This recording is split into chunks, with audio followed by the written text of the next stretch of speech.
Daan-daang drum ng langis na ipinuslit mula Malaysia ang nasamsam sa isang motorbangka sa Batarasa, Palawan. Ibabagsak daw sa mga gasolinahan ang mga smuggled na langis. Nakatutok si Emil Sumangil. Exclusive.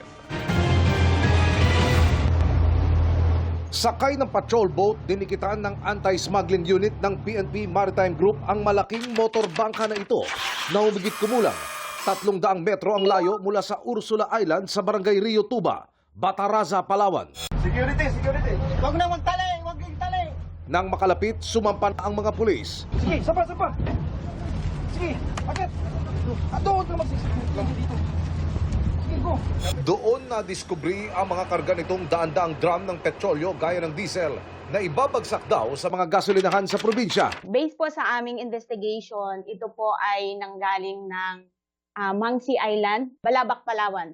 But ito pong mga fuel ay kinukuha po nila from Kudat, Malaysia. Ibebenta po ito dito na sa southern part of Palawan sa Batarasa, Brooks Point, Quezon, Palawan. Diyan po yan dinidistribute. Arestado ang kapitan at 10 crew ng vessel na pawang mga taga Balabac.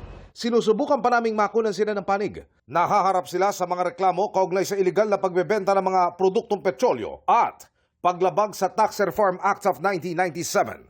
Babala ng pulisya, ang mga dealer pati ang mga tumatangkilik ng mga smuggled na petrolyo pwedeng makulong. Wala pong kaukulang permit at wala pong tax itong mga produkto na ito. So, ibig sabihin po ay bawal na bawal po itong bilihin. Para sa GMA Integrated News, Emil Sumangil, nakatutok 24 oras.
Mga kapuso, patuloy na tumutok sa mga balita. Mag-subscribe sa GMA Integrated News sa YouTube.